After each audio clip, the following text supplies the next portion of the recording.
தமிழக பாஜக தலைவர் நயினார் நாகேந்திரன் அண்ணாமலை இடையே வெடித்திருக்கும் ஈகோ மோதலால் திகைக்கிறது கமலாலயம். அது என்ன என்பதை இந்த செய்தி தொகுப்பில் பார்க்கலாம். தமிழக பாஜக தலைவராக இருந்து வந்த அண்ணாமலையை பதவியிலிருந்து தூக்கிவிட்டு ஏப்ரல் 12ஆம் தேதி முதல் புதிய தலைவராக நயினார் நாகேந்திரனை நியமித்தது மத்திய பாஜக தலைமை.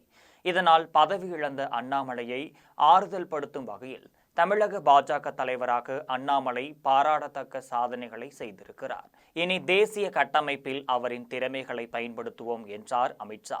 இதையடுத்து பொன்னார், இல கணேசன், சிபிஆர், தமிழிசை, எல் முருகன் வரிசையில் ஆளுநர் அல்லது அமைச்சர் பொறுப்பு கிடைக்கும் என எதிர்பார்த்தார் அண்ணாமலை.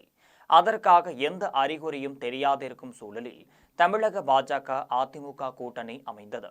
இது அண்ணாமலைக்கு கூடுதல் வருத்தத்தை கொடுத்திருப்பதாக சொல்கிறார்கள் அவருக்கு நெருக்கமானவர்கள்.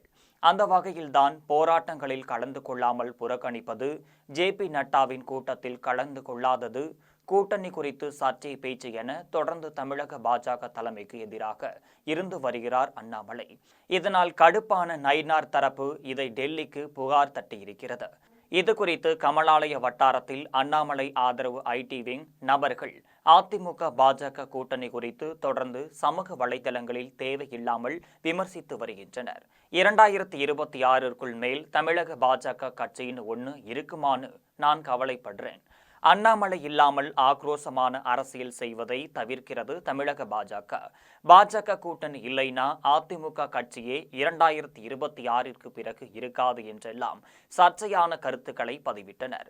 இதையடுத்துதான் அவசரமாக மே 21ஆம் தேதி தமிழக பாஜக ஊடக பிரிவு மாநில நிர்வாகிகள் கூட்டத்தை கூட்டினார் நயினார். அப்போது நயினார் பாஜகவில் சொந்த கட்சி தலைவர்களையே இழிவுபடுத்துகின்ற கூட்டணி கட்சி தலைவர்கள் அவமானப்படுத்துகிறார். வார் ரூம் அரசியல் இனி எடுபடாது, அதற்கு முற்றுப்புள்ளி வைக்கப்படும். கூட்டணி கட்சியான அதிமுகவின் தலைவர்களை யாரும் விமர்சிக்க கூடாது என்றார். இது வெளியானதுதான் தாமதம். அடுத்த நொடியே நயினாரையும் எடப்பாடியையும் குறித்து சிலர் சமூக வலைதளங்களில் கடுமையான விமர்சனங்களை செய்ய தொடங்கியிருக்கின்றனர். இதில் நயினார் தரப்பு அப்செட்டில் உச்சத்திற்கே சென்றுவிட்டது. மே 26ஆம் தேதி சென்னையில் ஒரே நாடு ஒரே தேர்தல் கருத்தரங்கம் நடைபெற்றது. அதற்கு ஆந்திர துணை முதல்வர் பவன் கல்யாணை அழைத்து வந்தார் தமிழிசை. ஆனால் அண்ணாமலைக்கு அழைப்பு கொடுக்கவில்லை. அங்கு வைக்கப்பட்டிருந்த போஸ்டர்களிலும் அவரின் படம் இல்லை. இதனால் கொதிந்து போன அண்ணாமலை தரப்பினர் அண்ணாமலையின் படம் திட்டமிட்டு புறக்கணிக்கப்பட்டிருக்கிறது. ஆகவே பவன் கல்யாண் நிகழ்ச்சிக்கு அண்ணாமலையின் ஆதரவாளர்கள் செல்ல மாட்டார்கள் என்று சமூக வலைதளங்களில் பதிவிட்டனர். இதனால் பலரும் நிகழ்ச்சியில் பங்கேற்கவில்லை. அண்ணாமலை நயினார் இடையேயான இந்த மோதல் 10 மணிக்கு தொடங்க வேண்டிய நிகழ்ச்சி 11:30 மணிக்கு மோதல்தான் தொடங்கியது. அதிலும் குறைவான எண்ணிக்கையிலேயே கட்சியினர் கலந்து கொண்டனர்.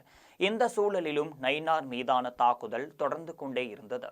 நிலைமை மிகவும் மோசமாக செல்வதை உணர்ந்த தமிழக பாஜகவின் சமூக ஊடக பிரிவின் மாநில தலைவர் MS பாலாஜி தன்னுடைய எக்ஸ் தள பதிவில் புதிய மாநில தலைவர் அண்ணாமலை நயினாரை தனிப்பட்ட முறைகளில் கடுமையாக தாக்கியும் உண்மைக்கு மாறாக அவரின் செயல்பாடுகளையும் கேலி கிண்டல் செய்தும் பலர் சமூக ஊடகங்களில் பதிவிட்டு வருகின்றார்கள்.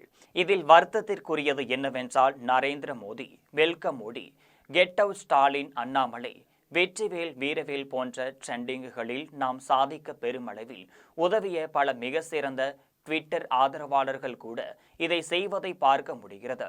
இது கட்சிக்கும் கட்சியின் வளர்ச்சிக்கும் நாமே களங்கம் விளைவிப்பது போன்ற செயலாகும். இப்படி செய்பவர்கள் மீது சட்ட நடவடிக்கை மேற்கொள்ளப்படும் என கொதித்திருக்கிறார். ஆனாலும் இந்த பிரச்சனை இப்போதைக்கு முடிவதாக இல்லை. அதோடு பாஜகவை சேர்ந்தவர்களே எப்படி கட்சிக்கு விரோதமாக செயல்படுவார்கள்? பாஜகவின் வளர்ச்சி சில எதிர்க்கட்சிகளுக்கும் பிடிக்கவில்லை. எனவே அவர்கள் இப்படி போலி ஐடிகளை உருவாக்கி அவதூறாக பதிவுகளை போட்டு வருகிறார்கள். அண்ணாமலை நயினார் இடையே எந்த பிரச்சனையும் இல்லை. தேவையில்லாமல் குழப்பத்தை ஏற்படுத்துவோர் மீது சட்ட ரீதியான நடவடிக்கை எடுக்கப்படும் என்கின்றது.